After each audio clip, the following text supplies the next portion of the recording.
You are listening to Dove Valley Deep Divers with Erick Trickel and Lance Sanderson. Ball comes out of the hands of Newton. It's on the ground, picked up by T.J. Ward at the 4-yard line.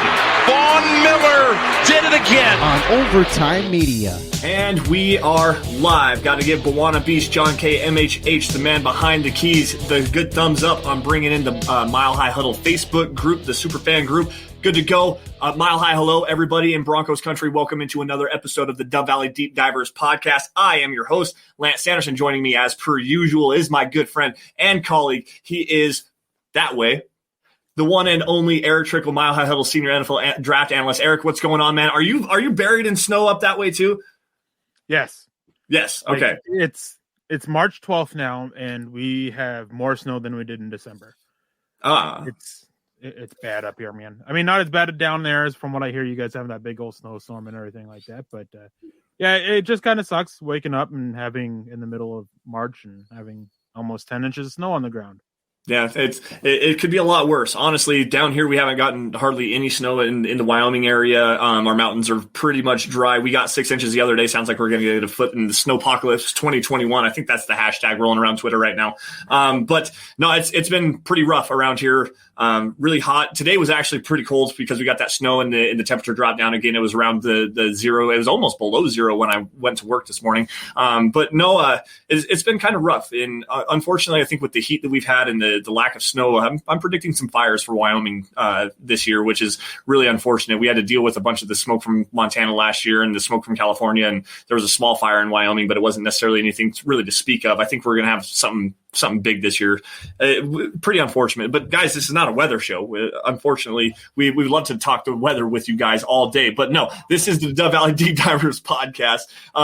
Today on the Dove Valley Deep Divers podcast, we have free agency breakdown. Free agency is right around the corners. The Broncos have $32 million in cap space. The salary cap was set at $182.5 million. I believe it was on Wednesday was when the NFL finalized that. So $32 million in cap space for the Denver Broncos, and that does include Justin Simmons being on the franchise tag as well. So the Broncos have some room to wiggle around. We'll talk about some names for you guys to watch and everything like that. But guys, before we get into this, couple of quick announcements here. First things first, a couple weeks ago, we did a mock draft with Muhammad Badri, a superstar mock draft where he came on. We were the scouting department. He was a GM, got to make the picks. We're doing that again. We're going to do it 2 more times. Same kind of thing here, guys. Super Chat superstars get entered in automatically. It doesn't matter how much you give, but for every $5 you give, you get another entry into the drawing. So if you drop a $20 donation, you get 4 entries. You drop whatever it may be. So every $5 increment, you get another entry in. We're going to try to bolster in and give some people some more chances to get in and get an opportunity to join us. Now, Erick, there was something else that we needed to grab here too, because you have kind of a very interesting announcement. John, you want to pull up that super chat that we got last night? Just 1 second here. John is a little bit behind the scenes. Now, Erick, what do you have going on here? Well, I've got the announcement that I'm going to be leaving Mile High Huddle. I'm going to be going with the Horseshoe Huddle. No, I'm not leaving Mile High Huddle. I am going to be contributing over at Horseshoe Huddle, our Colts sister network. But that's just a couple articles a week. It's not going to take away from anything I do for Mile High Huddle. But the bigger thing is the new show, the Trickel Zone. That's coming tomorrow at noon Mountain Time. However, it's only for Facebook subscribers. So you guys are going to have to go to Facebook and subscribe to Mile High Huddle through there. On tomorrow's show, I'm going to be talking about my top 10 off-ball linebackers, what they do, what their best trait is, what their worst trait, and who their pro-style comparison is to kind of give you an idea of what type of player this is. So it's a Facebook-only subscriber show, Facebook subscriber-only show. It's not on YouTube. It's not going to be on Twitter or anything else like that. So you got to go to Facebook and subscribe to get access to it.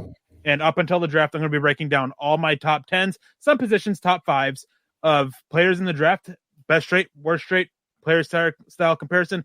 And after the draft, we've got some big ideas coming. So you guys definitely don't want to miss this. Now is definitely the time to sign up. And it's just the one new show that's on the way with many more coming. So again, go to facebook.com and Mile High Huddle and subscribe right there. Yep, become a subscriber, $5 a month, I believe is what that is. Tyler Randall is the one that jumped in on Super Chat last night on the Mile High mailbag with a very generous donation here, saying, I'm so excited about this new podcast, hashtag let's go, hashtag DB4L, hashtag MHH4L. This is the Overtime Podcast Network. Now, to get into the crux of our conversation for today, free agency. Again, the Broncos have around $32 million in salary cap space. I have the number here, $32,350,000 and some change as well. Now, obviously, we have Justin Simmons on the franchise tag underneath that. Erick, after we get potentially, a restructure for Von Miller, Kareem Jackson could potentially be a restructure as well. Contract extension for Shelby Harris. We're looking probably around the $10 to $15 million area, maybe a little bit more than that. Also, you got to kind of worry about the draft class coming in here, probably with the top 51 rule. That means the top 51 salary cap hits on the roster actually count against the salary cap. So there are players that are going to be on the roster, the 90-man roster, that are not actually going to count towards the salary cap. So, Erick, what do you predict that the Broncos are going to have as far as salary cap space when they do actually hit the opening of free agency on next Wednesday? Okay, so when you look at that 32 million number, just a couple things. You kind of touched on it, but I just want to clarify a little bit. A couple things to keep in mind here is that's not counting the restricted free agent tenders for Alexander Johnson, Tim Patrick, and Philip Lindsay. Right. As soon as they get tendered, that money has to come off, and I think the lowest one is like 2.4 for an original round, the third level tender, and then it's like 3 point something and 4 point something for a second and first. So those will come off, and that's going to lower the cap hit a little bit. Now for the draft class, it's easy to say that, it's 10 million, but really the only top 4 picks pretty much count against the cap on the offseason with the top 51 rule. They're going to drop some off. So really, you're only looking about 5 million for the draft class. So between the restricted free agents, depending on what they get tendered at, you're looking at 10 to 15 million coming off for that. Kareem Jackson, Von Miller, they're going to be adding a little bit more. And you just got to sit there and account for some guys that they may need to emergency sign later on. And typically teams like to keep about 15 million for that. So the cap space that Denver has is a little bit misleading, but they do have some to work with. They're probably going to be looking for a few guys who are a little bit on the cheaper end, maybe 1 year prove it type deals, and maybe try to go spend on one big guy. A lot's going to depend on what happens with Shelby Harris as well. If he is looking for this $10 million plus contract like he did last year, which this year he might actually get because basically the free agent defensive line group is atrocious. He's probably the best one out there. It's going to be the cap space can easily clear up or add more or basically disappear. But a lot of it's going to come down to what happens with Shelby Harris. Yeah, and that's kind of a sticking point with me. He was at a $4 million deal, 4.5, something like that this year. I can't remember the exact number. If he's going to want 10 million, and yeah, I understand what you're coming from there with the lack of the defensive line, and also the lack of the defensive line. So in free agency and also in the draft. $10 million to me seems a little bit too high risk for the Broncos, in my opinion. I think that if they can get him around the 7 to 8 million at like a max deal, that would probably be a little bit more tasty to me. If he's going to try to get that double-digit million, I don't know that he's going to necessarily be around, and which is pretty unfortunate because I really do like Shelby Harris. He's grown into a very formidable, at least rotational pass rusher, and really developed it against the run last year. So there's got to be something to be said about that. $10 million just seems a little bit rich for a guy that doesn't necessarily stay on the field on every single down. He has some injury issues as well that we had to deal with last year. So, I mean, if you're dropping down 8 million, something like that, you're going to drop if you can drop Von Miller, give him a 2-year extension, convert his base salary into a signing bonus, drop that cap hit down this year. The problem with that is you're going to then extend his cap hit in 2022, which might not be necessarily the worst thing in the world because the salary cap is expected to jump with this new TV deal. So that, I mean, you could probably work him around and then address that situation later. Kareem Jackson's probably the easiest one where you could extend him and drop that cap hit, that $11 million cap hit down as well. So again, $10, $15 million, somewhere in that range. We've got a list of names for you guys to kind of take care of. And I'm going to grab this comment here from James before we really get going. And he says that there are lots of veteran cornerbacks available in free agency here. Now, Erick, let's take a look at some of the guys that you sent me on this list. You have Desmond King, who was with, I believe, the Tennessee Titans last year. Janoris Jenkins with the Saints. Xavier Rhodes, who was with the Colts. And Chidobe Awuzie, former Colorado Buffalo, who was with the Dallas Cowboys, who just hit free agency. Of those 4, which one makes the most sense as far as scheme fit? As far as some versatility, potentially the Broncos move on from a Vic Fangio, and as far as the cost is concerned. No, I think I really like Desmond King coming in and being that nickelback kind of cover guy, replacing kind of Will Parks, doing that, having that role. He's not a true cornerback. He's not a true safety. He's that guy kind of in the middle, and I like him for that role. I think he's the best fit for that.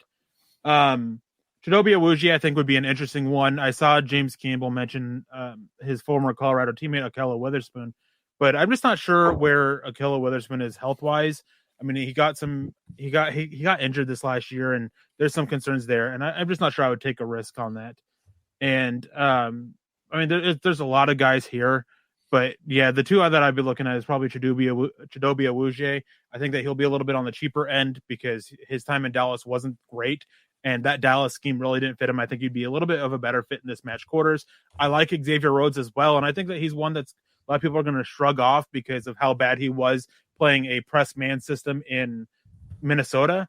Well, when he went to Indianapolis, who runs a very similar system to Vic Fangio's match quarters, he did extremely well. He was actually had one of his best years of his career. He was 9th overall in Pro Football Focus cornerback grades for on the season with 77.3, and he allowed only 50% of passes thrown his way to be caught and a 79.2 passer rating when targeted, which is all extremely low, from much lower than what he had in 2018 and 2019 when he was playing a press man system.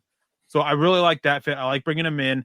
And my question is after having such a bounce back year with the Colts, can he still be had for cheap? That's my big question there. And that's the one reason why he wouldn't be like the main guy that I would go after. It'd probably be, one of those ones that you call and see how it's going, and then kind of cost and everything, and then go on from there. But before we continue on, we didn't say our hellos, and we need to say our hellos to our chat, starting with Mohammed Badri, who came in earlier with a super chat after joining us last week for his mock draft, which if you guys haven't done so yet, make sure you go back and check it out. Thank you, Mohammed, for the $3 donation, man. You're really appreciated. You'll be entered to win again, although I'm not sure yet since you just won. We kind of want some differential here, but we'll talk about that after the show and everything. But there's plenty of other guys in here. I know that James is in here, and of course, Buana behind the scenes. But we have Johnny Baki. He's been in here. He goes, and he said, appreciate you talking to people. I think Buana in the chat, right? Yeah, he was talking to Buana in the chat. Gavin's in the chat, and so hello, Gary, RCML, Greg Smith, Ernie Mays, man. It's always nice to see you two in here. CG Orange Crush. Hey man, it's nice to see you. It's the first time I think I've seen you in here, at least on Periscope. I don't know if you've joined us through something else before. Paul, hey Paul, it's always nice to see you in here, man. Yeah, great to see Paul. Jay, there's just so many of you guys, and it's always great to see you guys. We're glad you can join us. Richie, David Kilgore, who came in with a $5 donation. Thank you, David. You're going to be entered to win on the next time we do a mock draft. He says, what about Patrick Peterson or Richard Sherman? So the thing about Patrick Peterson and Richard Sherman, scheme fit is going to be the biggest thing. Patrick Peterson also has taken a step back in coverage this last year. He's really good in man coverage. So I think that you could probably, with Vic Fangio's scheme playing more off and playing that quarters coverage, where you want to have some athleticism and be able to click and close and drive on the football. I think that you could probably disguise some of the lesser athleticism with Patrick Peterson as he's come up into age. And I think that, honestly, probably one of the best things you could do with him to extend that shelf life just a little bit is start to transition him to more of a safety role where he can get a little bit back, especially if the Broncos move on from Kareem Jackson instead of doing a restructure if they just decide to out and out cut him. I think you could bring in Patrick Peterson, and he could play that Kareem Jackson role where you have the too high shell, probably drop him down in the box, let him play in the slot just a little bit, and get kind of frisky up there. Richard Sherman, on the other hand, is not a scheme fit. I don't think that he's going to be able to fit with what the Broncos do. He's more of a cover three guy, kind of ride the rails, a little bit more physical. And obviously with the dog mentality that he has, that trash talker mentality where he's getting in guys' faces. That's all fine and great, but he's just not, I don't think he has the requisite athleticism enough to be able to play in Vic Fangio's scheme with the click and close. He's more of a turn and run cornerback. He always really has been. If he doesn't get his hands on you, in the press and then be able to turn and run with you, he's not going to have very much success. Well, in Vic Fangio's scheme, they want to have you off the ball a little bit and then be able to drive and click and close and move vertically backwards, but then also click and close, drive forward, and then turn at your hips and run if you need to run and drive on the ball across your face or something like that. I just don't think that excuse me. I don't think Richard Sherman fits with what the Broncos want to do. It's definitely an interesting prospect there, depending on what his cost is going to be. And if you think that there's some like multiple years there, but he's 33, 34 years old, something like that. So that's something that I don't see. I mean, and I also think he's probably going to want to go to a contender if he doesn't just end up back with the 49ers. So to me, no, I'll pass on Richard Sherman. I actually agree. I think that he's just the cover 3 corner. Patrick Peterson, as you said, this is one that I've been saying quite a while on Twitter about going and getting him and converting him to safety, especially if you move on from Kareem Jackson. I think that's the only way Patrick Peterson makes sense. Last year, I spent a lot of time watching him, just seeing what he still offered up, and there was definitely signs of a decline from him playing corner. Yep.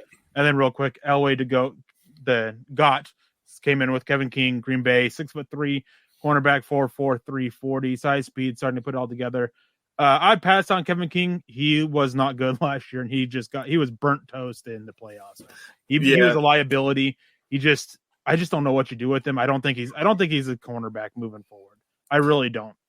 I don't think that he was a cornerback ever. I think he was more of a safety player as it was. And like, honestly, he just didn't have the hip fluidity. He was better moving backwards. And I don't think that he has a good click and close on the ball. This is another one here. Bill jumping in here. Bill 1293.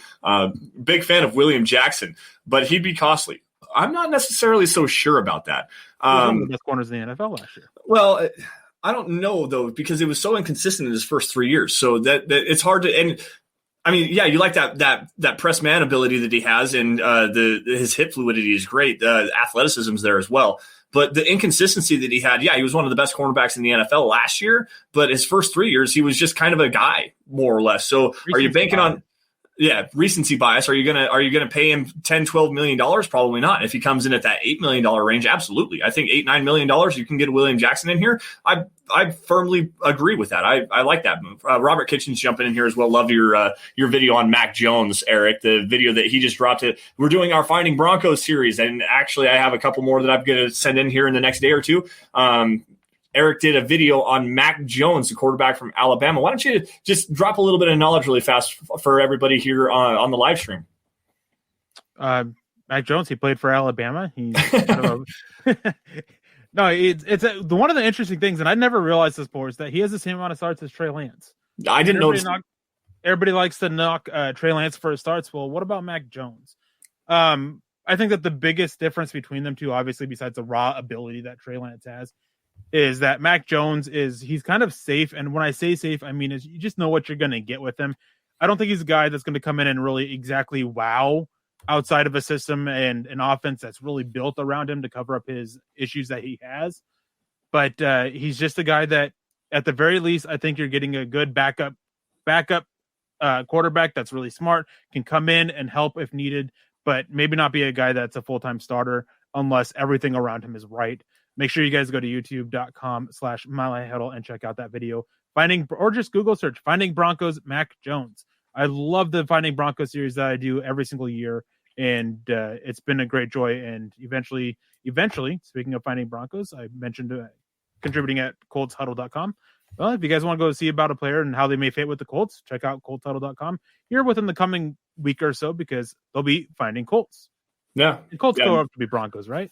Yeah, all good Colts grow up to be Broncos. I mean, John Elway, Peyton Manning, they did that. I'm really kind of holding out hope that Andrew Luck's going to come out of retirement and the Broncos can figure out a way to swindle him away from there after they just went and got Carson Wentz. So they might need to have some extra draft capital. If Andrew Luck comes out of retirement and the Broncos don't offer number 9 and pretty much everything else after that for Andrew Luck, I would be very disappointed. Gavin Hull jumping in here on Super Chat with the $2 donation. Gavin, you are now entered into the drawing to potentially come on the show with us and do a live mock draft.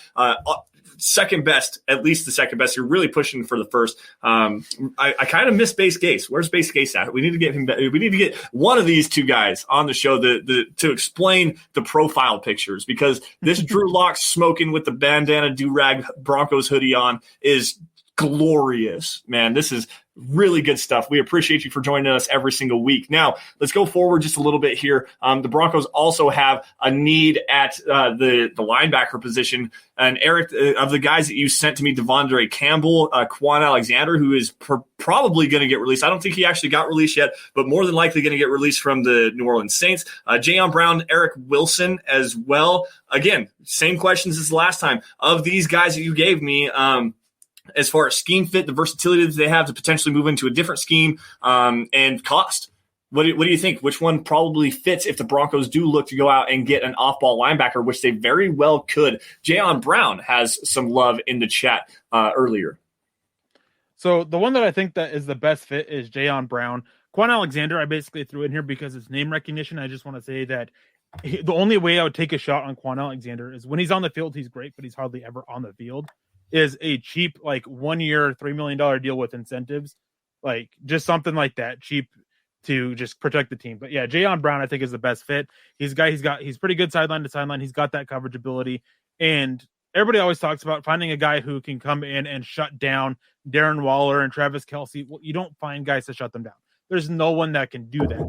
What you do is you try to find guys who can limit them. And I think that Jayon Brown is a guy that can come in and limit them. And then Devondrey Campbell, I mean, for me, Devondrey Campbell is a little bit similar to what you're getting out of Justin Strnad, except that Devondrey Campbell has experience in it. Yeah. So it really would depend on what they feel about Justin Strnad on it, if they're looking at Campbell's way or not. This is the Overtime Podcast Network. Yeah, no, I actually like Devondrey Campbell. Very good versatility. Is not quite the best guy against the run and taking on blocks and stuff like that, but he does well enough in the running game. Really good, really solid in pass coverage. It gets really good depth, enough. Like he has at least the requisite athleticism to turn and run with some guys, but it just his understanding and knowledge of zone coverage and his ability to click and close and drive on the football over the middle of the field. He's one of the better coverage linebackers, and it's kind of surprising to me that he's going to be available. I mean, not really. It's so hard because the salary cap is dropping this year. It went from 198 last year to 182 this year, so that's a pretty significant drop. So to have some guys that you're going to see potentially get released. I mean, obviously the Saints are doing everything they can to get below the salary cap right now. The Chiefs are also doing so, with Patrick Mahomes dropping off $21 million off of his contract, as far as trying to restructure and whatnot to give the Chiefs some flexibility to do some things. So some of these guys, Quan Alexander, another one that is probably going to be way too much for the Broncos to go and get. I'm not necessarily sure that he's the greatest scheme fit, though. He's way overrated in coverage, in my opinion, and I don't think that he's a guy that he's good enough. But at the same time, he's not he's so touted as this great coverage linebacker. It's almost like Corey Littleton was touted as this great coverage linebacker, but you put him in the wrong scheme and he's not going to be that great. Quan Alexander is another guy like that. I don't think that he's as good in coverage as people want to make it out to be. Now, there was a couple of other names here that I wanted to grab. John actually threw one up here. KJ Wright from Kenneth Booker. Kenneth, what's up, dude? It's great to have you in the stream again. Again, congratulations on becoming one of the staff members here. KJ Wright, ranked 11th in pass coverage and 1 year removed from 120-plus tackle season. Scheme fit, I'm not necessarily sure about that. And age, and he's getting up there in age. What is he going to want as far as the money goes? And yes, he is a very good coverage linebacker. Obviously ranked 11th in pass coverage. I'm guessing that's from Pro Football Focus.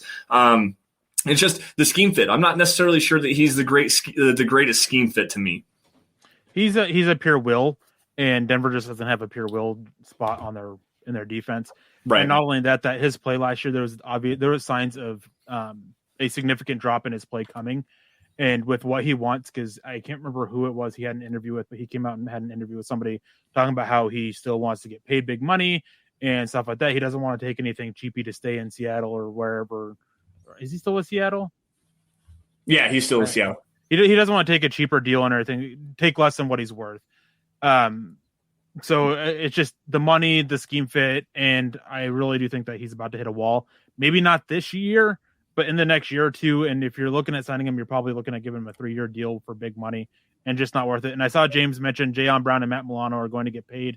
Matt Milano did get paid. Yeah, he got paid on an average per year basis. Yeah, it's 3 years or 4. I think it was 4 years, $44 million. Yep, to return back with the Bills. The other day, that was actually some big news. Yep. Let's see here. David Kilgore jumping in here. What about Gilmore? Also, what do you think about Peyton being at Trey Lance's pro day today? Are we looking at him seriously? Gilmore, are you saying Stefan Gilmore? Because if you're talking about Stefan Gilmore, that's an intriguing option to me. I think there's some scheme versatility there as well, playing up in New England where they do a lot of some of the quarters-based coverage as well. The salary cap is going to be the biggest thing there. Is he a cap casualty? Because he's not a free agent. I think they're actually talking about trading him. They're going to trade for him. I don't know exactly what you would want to give up for him. Probably not much at this point in his career. And with the cap hit there, with the Broncos being as cap strapped as they are, because again, the Broncos are really trying to retain a bunch of these guys. Phillip Lindsay, Alexander Johnson, Tim Patrick. That's going to be upwards of the $9 million area out of the 32 that they have, potentially getting Shelby Harris back. So Gilmore might be a more pie in the sky kind of a thing, but also at the same time, it's definitely a legitimate option. Now, George Paton and a massive contingency, including quarterbacks coach Mike Shula up at the North Dakota State Pro Day, taking a look at Dylan Radins, apparently. That's who they were actually – no, it was Trey Lance. They were up there to take a look at Trey Lance. Eric, what do you think? But I know that there's been a lot of things about, they went to see Dylan Radins, and I mean, I'm not saying that they didn't go to see him, but you don't take your quarterback coach to not pay attention to the quarterback. Thank you. Watch what the quarterback's doing. That's the simplest thing. If they were really there to just focus on Dylan Radins, it would have been Mike Munchak going, not Mike Shula. The wrong Mike for the player that they're supposedly wanting to get. I don't know if they'll seriously go after him, because I think that they'll have to trade up to get Trey Lance. Don't know. It could be a thing of, hey, maybe he falls to us. We want to make sure he's there. We want to know what we can do, what he can do, things like that. So I just want to be just clear on that. I mean, it's not a thing of they're taking the quarterback coach to watch the offensive lineman. It doesn't happen, especially when you're so limited. You can only take 3 players or 3 personnel people to the pro days now. Like, you're not wasting one of them on the quarterback coach. Right. It's really simple.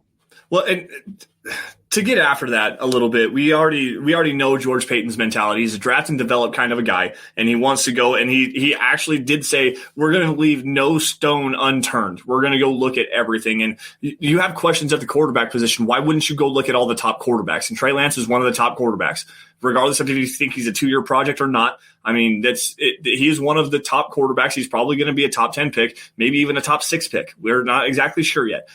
The upside's there, the athleticism's there. He's every trait that you want. There's reports of him being a great student of the game and constantly making film cut-ups for all his teammates. If the Broncos didn't go and look at him and take Mike Shula, would probably be a little bit more concerning to me that they did. Like quite honestly, and to round this out, David, again, you're going to be you're entered in for the superstar mock draft, so thank you for that as well. But with the questions, if George Paton doesn't go out and live to that mantra that he placed out in his introductory press conference of, we're going to leave no stone unturned, we're going to take a look at every single option, we're going to be involved in every single deal, it doesn't matter. So, and as of this point, the Broncos have been a name to watch in every single quarterback conversation, whether it was Matt Stafford, now Deshaun Watson, Sam Darnold, Mitchell Trubisky, Gardner Minshew, every single one of those quarterbacks, the Broncos have been a name to watch because they've been involved in every single one of those conversations. So, I mean, it is noteworthy, definitely. I just want to talk on that. Go ahead and flash that comment. I just want to clarify the comment that was just up, John. We're not saying that they weren't there not paying attention to Radins. Right. That's not what we're saying. It's just that we're saying that they weren't there just to focus on him, because if they were, they wouldn't have taken Mike Shula. They would have taken the offensive line coach. Right. So I'm sure they looked at both of them, but they were there to really look at Trey Lance. That's all we're saying. Yeah. They took a chance on Trey Lance and everything. And obviously you're up there, you're taking a look at everybody. I mean, they've got a wide receiver, I think, that's a late round pick that could potentially be available. Some defensive prospects as well. I mean, they're not only just looking at Trey Lance and Dylan Radins. I mean, they're up there to make a business trip out of this whole thing, but to take Mike Shula is the noteworthy thing here. Mark Langley jumping in here with a $10 super chat. What's up, guys? Lance, congrats on being a dad, and Eric, congrats on being the guy that you are, just speaking from the heart. Hashtag DVDD MHH. Hashtag Mop and Glow, a.k.a. Jawan James. Okay. Mark, glad to have you back in the chat, man. It's good to see you and to have the jokes and everything. We appreciate you, man. And thank you for that. Caven is now 7 months old, and he's getting some more personality to him. He's starting to talk, not really talk, but making more noise. We have him in a walker, and he'll walk around and go, dad, dad, dad, dad, dad, like all the time. It's so much fun. He's growing fast, and I love it. It's just an amazing feeling to be a dad like that. So So Lance doesn't want to say this because he's embarrassed, but his son talks better than he does. Yes, he does. So he's just a little bit embarrassed. But thank you, Mark, for the donation, and thank you. I mean, that's all I try to do is just try to speak from the heart. I'm passionate about it, and it comes off as angry and everything like that, and not intended. But I'm just passionate about it, and I'm glad that some people are recognizing it and aren't thinking that I'm just a, you know what. But I don't know if we grabbed this super chat earlier or if I missed it from Richie. No. And with a $2 donation, he said, Rankins, IDL, yes or no? Love the show, guys. Thank you, Richie. You are entered into the super chat raffle. What are we calling it? The super chat raffle. Yep. There we go. And Mark as well. Mark, you are entered in 2 times actually, because you got the $10 donation. You got 2 entries in that. So again, every $5 increment that you guys would graciously send to us, we'll put your name in for one for every time that you get a $5 increment. So Mark, you'll get 2 chances in on that. Sheldon, as for Rankins, I'm all aboard. Cheap 1-year prove it deal because of the injuries that he's had. And people don't realize he had a great rookie year. He was on his way to stardom before the injuries came in. He's saying he's healthy. Of course they want to. So you still want to all players will say that. So you want to protect the team. I would love to take a shot if Denver doesn't keep Shelby Harris, because I think Rankins, I think that the trajectory that he can be on can follow very similarly to the path that Shelby Harris had to become as good as he is. He just had a little bit of a better start. Rankins did because of the great rookie and injuries. But hey, I'd take a risk on it. This is the Overtime Podcast Network. I would honestly go bargain bin shopping here and go get Sheldon Rankins on the same deal that they gave Shelby Harris last year. Quite honestly, that $4.5 million deal, go 1 year prove it deal, $4.5 million with Sheldon Rankins. He had the Achilles injury. We're talking about a former first round pick, guys. This guy has extremely high upside. He's great pass rusher, great in the run, can 2-gap a little bit, which is what Vic Fangio wants to do in that 3-4 front. He also is a very good penetrator as well. He can. So what did I say wrong here, Eric? It's a one gap attack. Okay. Only the nose tackle, 2 gaps. And right. I'm thinking completely the wrong player. Yes. Sheldon Rankins, great interior penetrator. He can 2-gap, not that necessarily he's going to in Vic Fangio's defense, but there are opportunities for him to do that. So I do apologize for the slip up there. Again, my son talks better than I do. Jesse Edrick jumping in here with a $5 super. You're entered into the Super Chat Superstar mock draft as well. Takes on Xavier Collins, linebacker from Tulsa. How fast is he in man coverage? What weight does he play at? Also takes on Paulson Adebo, the cornerback from Stanford. Hashtag Mile High Huddle. Hashtag State of Being. And of course, as we all already know, Broncos country is not a geographical location. I live in Wyoming. Eric lives in Alaska. We're Broncos fans, not a geographical location. It is, in fact, that hashtag State of Being.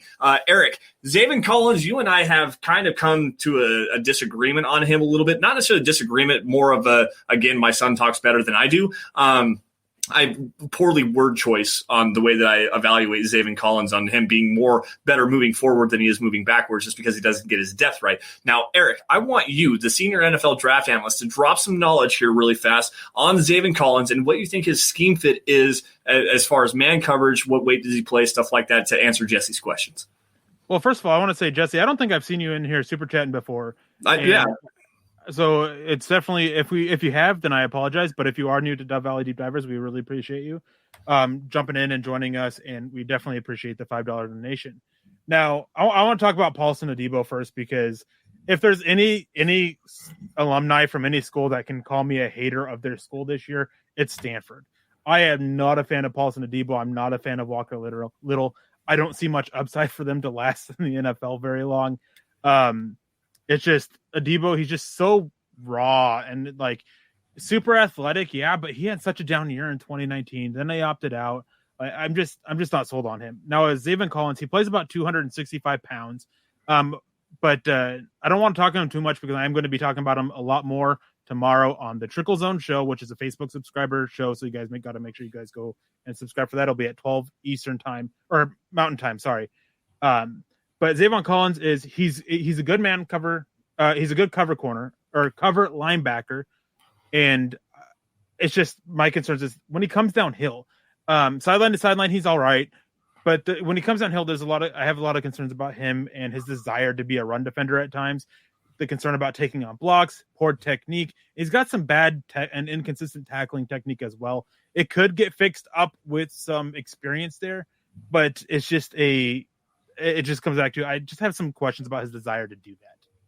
Yeah, when I said that I liked him better moving vertically than I do moving horizontally, it's not the driving like run stuffing kind of blitzer linebacker like that, filling and scraping and filling those gaps. I like him better moving forward into the flats because he is great as a sideline to side. So I've voiced that a couple times in the wrong way. I think he's more of a Devin White coverage linebacker where he can drive vertically and horizontally into the flats and go pick out guys like that better than he can moving backwards. The 265 to me is a little bit concerning, but the athleticism that he does have even at that weight is great. And I think that you might be able to potentially use him in some other, not really pass rush situation. I want to say, I don't know how to say it, like some edge rotations, some stuff like that. Yeah, I don't know. He's just such an intriguing prospect because he's so big for what he is and the athleticism that he does have. I think you can do some different, use him in some multiple front kind of things where you can use multiple roles with him. I don't know. I'm rambling here, essentially. I just want to pull this up real quick because James did not catch my slip up. I'm sure a lot of you did. I actually got the second shot today, so I'm starting to feel the effects of it a little bit. So if I'm going to seem a little bit off and having a hard time focus a little bit, that's part of the reason why. And I apologize for that, for not being the best content tonight from me anyways. Yeah. And you guys definitely deserve better. Yeah, it's all right. It's good. You're doing great. I think I'm probably the worst one here tonight because I cannot speak for some reason. What's in the cup is apple juice, guys. So we'll just leave that there. What about Eric Wilson, Johnny Baki? Oh, wait. Sorry. Chase Wilner coming in here with the $5 super chat. Hey, fellas, just curious about how you rank the top 4 quarterbacks in this class. Eric, what do you think? Top 4 quarterbacks. I know a lot of people have it Lawrence, Wilson, Fields, Lance. Mine's a little bit different. It's, for me, Trevor Lawrence is the top guy. I don't think that, to me, in my opinion, that's not really debatable. The number 2 guy for me is also one that I don't really think is debatable. The more I watch on him, the more I saw the improvements and the technical growth and the mechanical growth that he had from 2019 to 2020. That is Justin Fields. Then I think Trey Lance. And Trey Lance is one, it's just his upside. He's so athletic. He has such a good arm that he has such an upside and everything to be great in the NFL. It's just going to take a little bit of work to get there. And then Zach Wilson is quarterback 4 for me. I like him. I love him. I would take any of those 4 quarterbacks on the Broncos. There's nothing. It's hard because they're all good prospects themselves. This is just a really good class with all 4 of these guys, top 5 talents or top worthy of being a top 5 pick in this draft. My biggest concern with him is that there was the injury that he had in 2019 that really affected his play. And it's just, how much did it affect his play? How much of it was just poor mechanics, poor technique, things like that? It's just trying to figure out that balance before having such a huge year that he had. And I love him. I love his ability to create off script. I think he is a far more creative Baker Mayfield. Yeah, no, that's actually a good comparison. I like the one that James Campbell had, the Aaron Rodgers. So give Aaron Rodgers about year 4, year 5, where he was really scrambling around and creating off platform with the off platform throws. I'm going to go in a different direction here, probably the more generic direction that that you're going to see as far as the quarterback rankings. Trevor Lawrence, obviously number 1. I have Zach Wilson number 2. Justin Fields, I have number 3, just because I think that Justin Fields, while he has the ability to create off platform and move around and stuff like that, I think that Zach Wilson actually kind of offers up a little bit better athleticism. So I like him a little bit more. And Trey Lance, I have at number 4, just because he scares me. And I know that it doesn't necessarily make sense to you. Well, I scare everybody, so there's that. He scares me. The rawness with him, and yeah, I got done talking about all the traits and the tools and everything that he has. The rawness and just what you see on tape and him translating, him being so young and everything. There's a lot of room to grow for him, and I agree with you on the upside there. But I think that he also has the highest bust potential of all 4 of them. And quite honestly, I think it's just a little bit below or a little bit above Justin Fields. I'll take the Justin Fields proven traits that we've seen on tape for multiple seasons now over what we've seen with Trey Lance and his performance in the game against Clemson. Justin Fields was enough to me to keep him above Trey Lance in the upside. but I think that Trey Lance with that high bust potential is definitely concerning to me. I would still like him on the Denver Broncos, but it's going to have to require a lot more patience than what this Broncos fan base has right now. So, but the cost of investment, if the Broncos can get him at number 9 overall, I think that would be a great pick, and you have to go in that direction. So that's just my personal take on that. Let's see here. We have another couple of super chats rolling in here, and then we're going to get back to the free agency. Mark jumping back in here with another $5. That's another entry for you, Mark, into the super chat superstar mock draft. Eric, what's your take on Jamie Newman for a mid-round pick for the Broncos? I like it. I don't love it. If I'm looking at a guy round 3, round 4, which is where I think that Jamie Newman would, I would take a shot on Davis Mills first. If you miss out on him, then Jamie Newman would be my next guy, and then probably Kellen Mond after that, which isn't a great one for me. The more I watched him, the more I kind of fell off, but there's still some stuff that you can work with on him. But yeah, he's kind of there. Probably like if Denver traded down in the 3rd round or traded up in the 4th, or from the 4th into the late 3rd, and they really wanted a quarterback there, I'd be fine with Jamie Newman at that point. Yeah. But much earlier than that, not really. I actually have the Finding Broncos piece on Jamie Newman. I sent that into Chad the other day, just waiting on that to get published for my thoughts on Jamie Newman. I think that there's a lot of upside there with him. He's got the requisite athleticism. I think the one thing that scares me the most is I'm not necessarily sure about his arm strength right now. He's got enough arm talent to be able to push the ball wherever you want him to and to make it the throws over the intermediate area. And he did throw very well with timing at Wake Forest, but you didn't see him in Georgia this last year. And I do like his touch as well on the deep ball. He gets enough air underneath the ball and gives his receivers an opportunity to go and get it. The footwork's a little bit weird, but that's also partially due to the stuff that you saw him doing at Wake Forest with that elongated mesh point in the RPO stuff that they were doing, the play action stuff. So his footwork needs to have some work, but I mean, as far as the traits and recognizing, processing the game, seeing what's happening in front of him, fitting in some tight window throws where he's actually used to kind of doing that because of the lesser talent that he had at Wake Forest, I think that there's something to work with there, but it's going to take some work. Like, he's a developmental guy to me. Tail end of round 3, early round 4, if the Broncos got him with their 4th round pick, I would probably definitely be all right with that. Let's see here. Damian jumping in here with the $10 super as well. Where is the speed in this draft? And I'm going to jump right off the top and say, wait, he followed it up with another super chat. Where are the fast cornerbacks going to fall? I think they were going to be combined. Okay. Damian, so if you want to mention in the chat, just to make sure that's the case, if you were combining about them or if they were two separate, because I'm not clear. I think that you were. But the fast cornerbacks, we'll talk about that first while we get to wait for the clarity on it. Greg Newsome ran a really fast time. Eric Stokes ran a really fast time. I see a lot of people that were surprised about Eric Stokes' speed, and I don't get it. He was always fast, and he ran track and everything, and he was a really fast runner then. I don't think that it pushed Eric Stokes into the 1st round because I think he was already there. For me, he is a top 5 corner for me. I won't say exactly where he is because that's going to have to wait for a Trickle Zone episode down the road a little bit. But I like him, and I think that both Trask and Newsome and Farley and these guys that are running fast times, I think that they'll probably go in the top 50 picks at the latest. Newsome, Stokes, and Farley in the 1st round. Yeah, it wouldn't surprise me to see Greg Newsome jump into the 1st round with that 4.3 140 that he ran at his pro day the other day. The scheme versatility, the athleticism that he has, tackling ability. He's a great tackler. He's one of the better tacklers at the cornerback position in this draft, actually.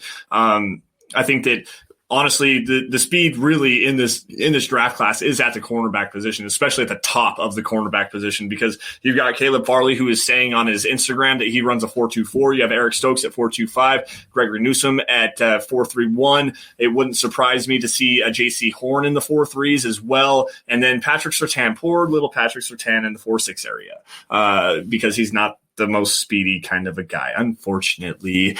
People need to go, and when it comes to Patrick Surtain, they need to go watch the Alabama-Ohio State game, especially the second half, and watch Patrick Surtain just get absolutely lit up by Chris Olave and those Ohio State receivers. Yeah, national championship game, it was absolutely horrible, and that's another thing. That's another thing about Justin Fields that I like as well, because when it came down to the biggest games, he performed in the biggest ways. That Clemson game, even playing hurt, he had a huge game. The Alabama game, he had a huge game. Torched one of the top cornerbacks in the class this year.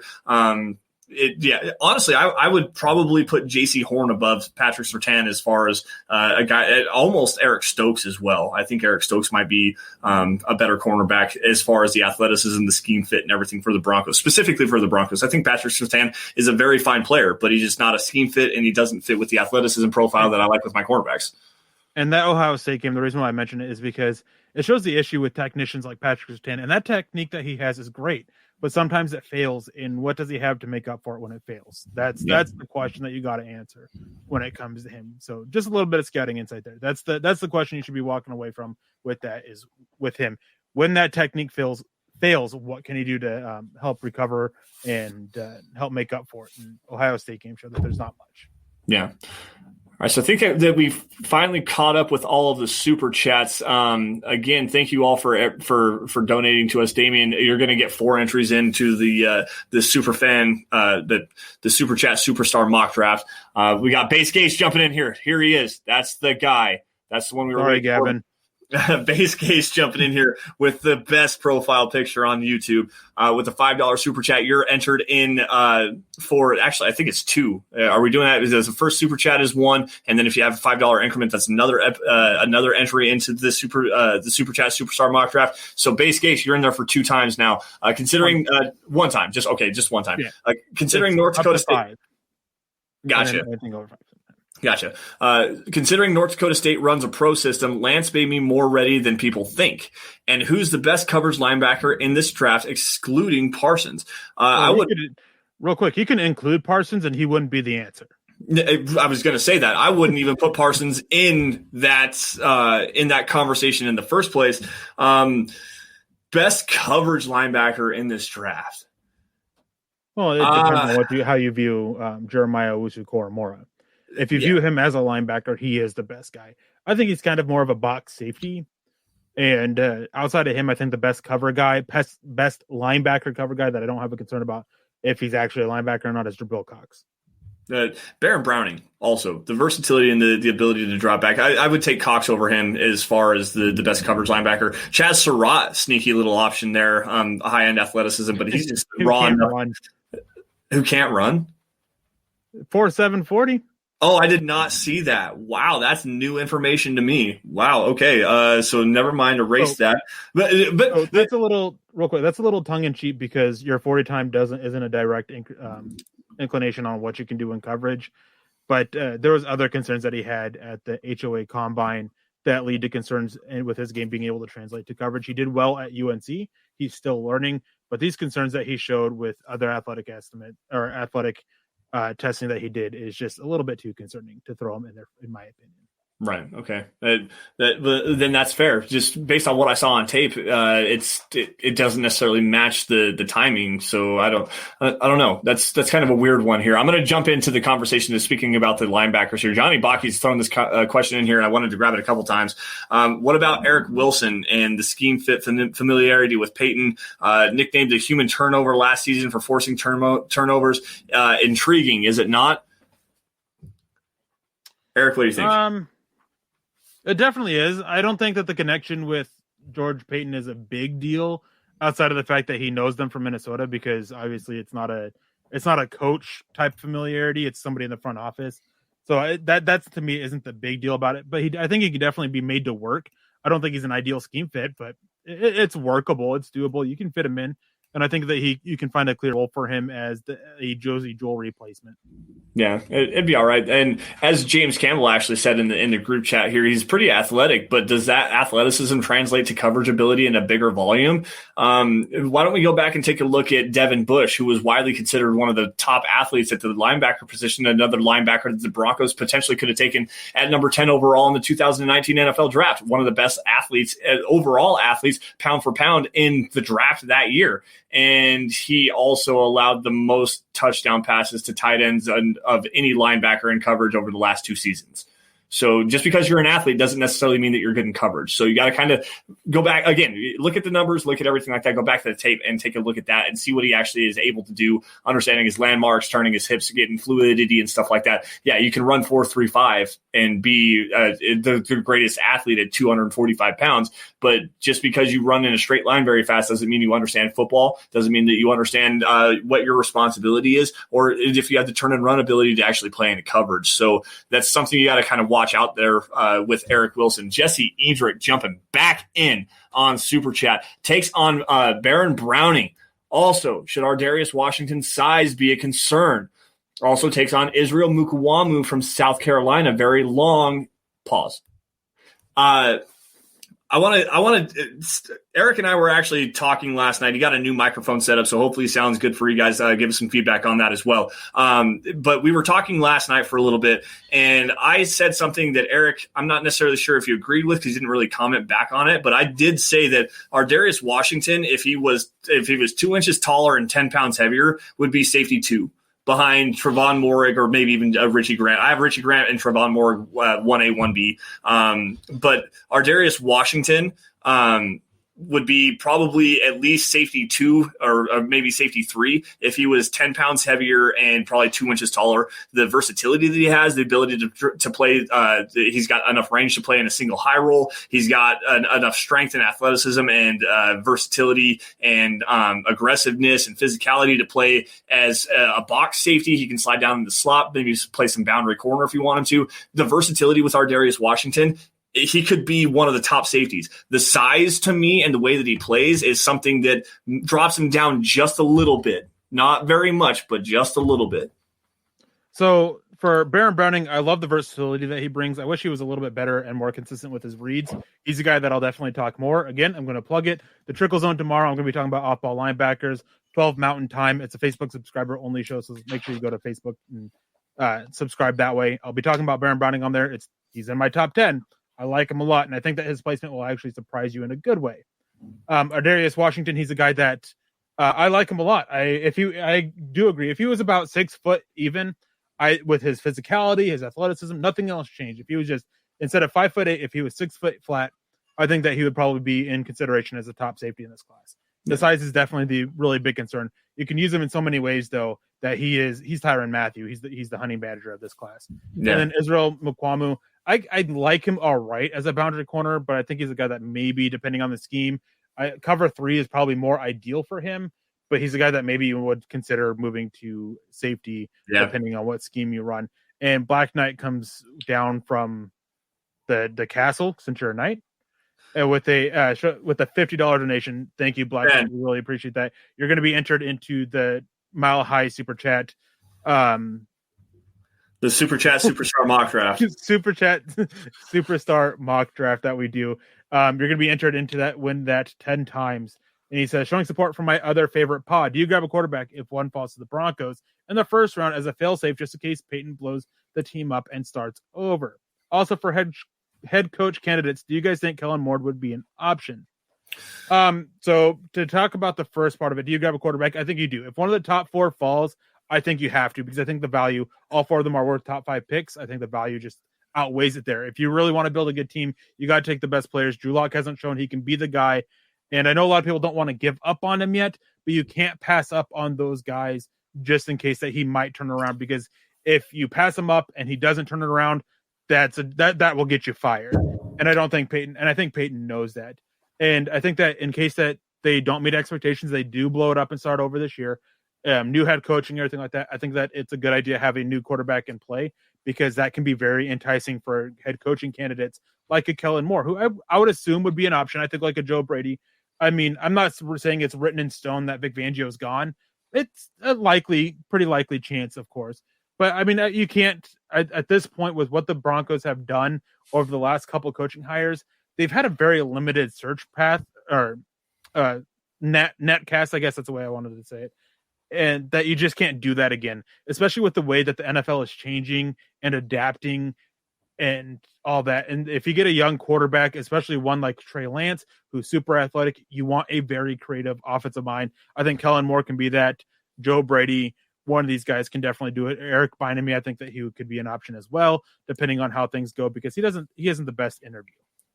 Eric Bieniemy has some dark history past, guys, that we really kind of need to pay attention to. Is that Kellen Moore? I like former quarterback for Boise State, has been the offensive. He was a backup quarterback for the Cowboys and transitioned into that offensive coordinator role and has been there for I think the last 4 or 5 years, something like that. And really has kind of taken Dak Prescott under his wing as not only just an offensive coordinator but also as a quarterbacks coach as well. So that's an intriguing option to me, especially if you want to pair him with a young quarterback. Now, if it's me.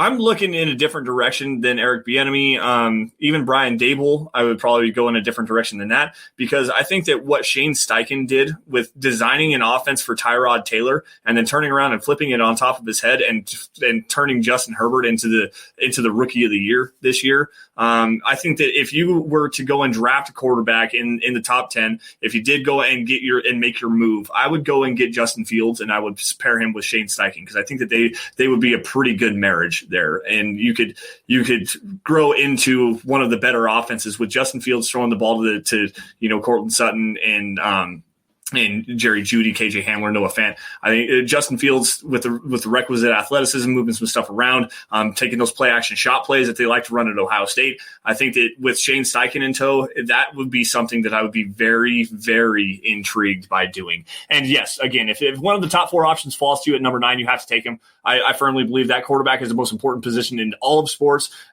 And it's even, I'm a hockey guy as well. I love the Colorado Avalanche. I love what the goaltender brings. And obviously, if you want to have an opportunity to go and win a Stanley Cup, you need to have quality goaltending, and not only just one, but probably 2. If you want an opportunity every single year to go and be competitive for a Super Bowl, you need to have an elite quarterback, plain and simple. A great roster, for sure, will take you there, but that elite quarterback will give you that extra boost over the top to get you into the Super Bowl and potentially even win it for you. So, yeah, you got to keep swinging until you get one. You absolutely have to keep swinging until you get a quarterback. And if a guy falls at number 9, or if you fall in love with a guy like Trey Lance, like George Payton was just there watching him today, if he falls in love with Trey Lance, you want to make that move and go get him. I'm all for it. I don't think that there's anything that you can say against that, quite honestly. We got a Facebook user jumping in here. Go ahead, Eric. I just wanted to grab this just because it was a conversation from a little bit ago. But Richie comes in and says, Eric sounds great. I really appreciate that, because I did dish out and get a really nice mic set up and everything, and I'm glad that it's sounding good. Hopefully it makes my video sound better. That's a big reason why. It says, although depending on who you ask, Nick, he is always angry. If you ask a lot of people, I'm always angry. It's just how I come off. Well, and Jay Roper coming in here and he says, has Eric done enough to show he's matured? I mean, I think he's talking about Eric B. Oh, yeah. Sorry. I thought the first thing. No, I'm actually taking shots here just a little bit, because you always like to take shots at me, and I'm not necessarily sure that you have matured enough to be a head coach candidate, or at least the senior NFL draft analyst for Mile High Huddle. No, I'm just playing. We got a Facebook user here really fast. I want to just grab this comment, not Kenneth Booker's one. I want to grab the Facebook user. Not sure exactly who you are. I'll jump back in on the Mile High Huddle Facebook page and grab a hold of that. You have a setting on your Mile High Huddle Facebook page that does not allow your name to translate across to us. So I will come back and interact with you after the show is over. Who is our starting quarterback? Is it Drew Lock? It really kind of just depends. I think that regardless of what's going to happen, there is going to be competition, whether it's a rookie, whether it's they make a trade for a Gardner Minshew, whether they trade for Nick Foles. My guy would be Sam Darnold. I would really like the Broncos to go and get a Sam Darnold, especially if the Jets want to take like Zach Wilson or Justin Fields at number 2 overall. Sam Darnold versus Drew Lock competition, I think that would be very fun to watch, and I think that it would bring out the best in both of them, especially on this roster. But Drew Lock is definitely going to be at least in the mix for that. I just don't know if it's going to be Drew Lock. I think that he has all the tools and most of the traits to be able to be a top, 15 quarterback, maybe even a top 10 quarterback if he actually hits his stride. But it's just, you've got to put it all together. And there's some footwork issues there, arm slot issues, YOLO ball issues where he's not taking what's given to him. That the inconsistent decision making that you see from him. There are often times where he gets a little bit skittish in the pocket. His footwork gets even worse. He turns and runs away from pressure instead of stepping up into the pocket to give himself a better platform to throw on. there's a lot to like with him, but there's also a lot to hate with him. And I think that you bring in some better competition and instead of just handing in the job this year, that it would probably make him a lot better. I think that it would also make whoever you're bringing in for the competition better, because that's a legitimate fight. I mean, Drew Lock is on the cusp of potentially being something potentially pretty special. He just has to round it all the way out. If you come out and you get an Andy Dalton, then I don't think you're probably going to have the greatest competition there. But if you get a Sam Darnold, a guy who has a lot of experience, 3 years as a starter, I think, up in New York, at least 2, I know for sure, missing time with that AC joint sprain, same injury that Drew Lock had. But Sam Darnold has also had a very bad roster around him. So you bring him in, you put him in this roster with all the weapons that the Broncos have, a better offensive line, and a system that I think fits him pretty damn well. That West Coast system that Pat Shermer runs, I think that he could put Drew Lock on his heels a little bit and maybe even win that job outright. So the simple answer to this is Drew Lock is a starter by default. There's things that the Broncos can do to change that, the likelihood of which can vary depending on it. They made it clear they're definitely looking. And hat tip to Dylan Von Arx. I was trying to figure out the best way to put it, and he came in and made this comment, and that's what made me think of the best way. Unless they're getting a guy in the top, one of the top 4 quarterbacks, I don't think that anybody's going to come in and be the starter over Drew Lock. Not even Sam Darnold. I think that they'll be looking at giving it to Drew Lock but there'll be more of a competition with Sam Darnold. He's a starter by default. We'll see what happens. There's still a lot that can change. And I wanted to grab this comment from Kenneth Booker real quick. He says, how can we pay attention to Eric Bieniemy's dark history but downplay Micah Parsons' accusations? We don't. With us, we're definitely not downplaying Micah Parsons. I think it's a very big deal. There's often the whole thing of innocent until proven guilty kind of aspect of it.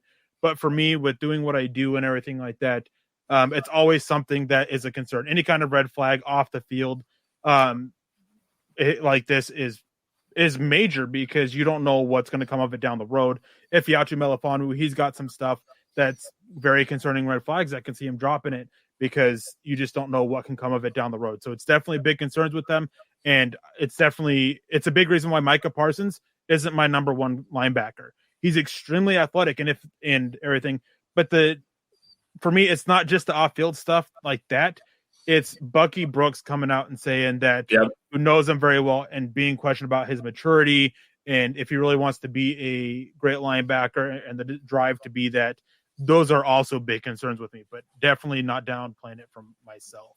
No, and myself as well. And going back to that Bucky Brooks comment, the crazy thing about that Bucky Brooks comment is that he's actually a very, very close family friend with Micah Parsons. They've known each other practically his entire life, and especially all the way through high school. He had massive immaturity issues at high school. He had massive immaturity issues at Penn State. There are potentially some sexual assault allegations as well from some hazing stuff that they were doing. I'm not going to go into any details there. Google it if you want to find out more. And to me, as James Campbell said, I wouldn't consider Parsons until round 3. I'm going to pull this comment up again. I don't know about round 3. If he's there round 2, then maybe. But as far as the number 9 overall pick, he's going to go round 1. He's probably going to go in the top 20 as well. But for the Broncos at 9, I don't think that I would be willing to take that risk. And again, not to hammer on Eric Bieniemy or on Micah Parsons. I love the talent. I love their ingenuity. I like Micah Parsons as far as the player is concerned. I think that there's some issues with him dropping into coverage. I think he's more of an edge rusher than he is, or an Alexander Johnson type role. I think that if you wanted to move on from Alexander Johnson and pick up Micah Parsons, you could fit them together seamlessly. They're the same kind of a guy. But with the off-field concerns, the maturity issues, him not fitting well in the locker room, and continuing to pick on some of his teammates and some of the things that he did there, quite honestly, to me, he's undraftable, in my opinion. Round 3, sure. Round 2, I think you could probably get over it. But honestly, it wouldn't surprise me to see some teams completely take him off of their board because of that. So it's not necessarily downplayed. It's just something that you don't necessarily talk about. All right, before we get out of here, I just have one more comment that I want to grab, and it's from BNS. It says, Eric, what do you think of the Steelers' Mike Hilton as a fit in our defensive backfield? Mike, I wanted to grab your comment, BNS, I wanted to grab your comment about Mike Hilton a couple times. I've seen you put it in there. I don't know. I'm not a big fan of it. I question his fit a little bit. I think that the Steelers are a little bit more press zone or press man. I'm not positive on that, though. I'm not familiar with their coverage system. But I'm just, when I watch the Steelers, I just wasn't very impressed with it. Maybe he can work in it. I don't know. but it's hard for me to say because I'm just not familiar with what the Steelers do with their coverage scheme. I think a lot of it's more press two-man than anything, but it is very close to the line of scrimmage. They do like to get in your face and disrupt the timing of the route stuff, and that really plays into their pass rush. I mean, TJ Watt, Bud Dupree, they do a really good job with that. But again, as Eric said, I'm not necessarily very familiar with that. I'm not sure if they run single high or two high. I think a lot of it is press two-man, so press cover two high safeties, two high shell, press man on the outside. So with Hilton, I think that there's some athleticism there that you can work with, but I'm not necessarily sure about the hip flexibility. I think he's more of a turn and run kind of a guy more than a drop back into coverage. Like Eric said, you want him in his face more than anything. It just depends what the price tag is. And if you think he can actually fit here, I think that would be all right. But anyways, guys, we're going to have to get out of here. Thank you all for joining the Dove Valley Deep Divers podcast. John, let me take control here. Make sure you guys are following us on Twitter. You can follow me at Sanderson MHH, and for Eric at Erick Trickel. While you guys are at it, follow at DVDD_pod. Is the easiest way to keep up with what's going on with the Dove Valley Deep Divers podcast. We'll throw some hot takes out and converse with you guys there as well. A little bit more frequently, hit us up on our own personal Twitter handles. Also, while you guys are at it there, follow at Mile High Huddle for instant news and analysis on your Denver Broncos. We've got film breakdowns, opinion articles, anything breaking regarding the Broncos. You're going to find it there. It's also the easiest way to keep up with what's going on with the Huddle Up Podcast Network. You guys got the Huddle Up Podcast. You've got Building the Broncos on Tuesday. You've got us on Friday, Mile High Insiders on Saturday.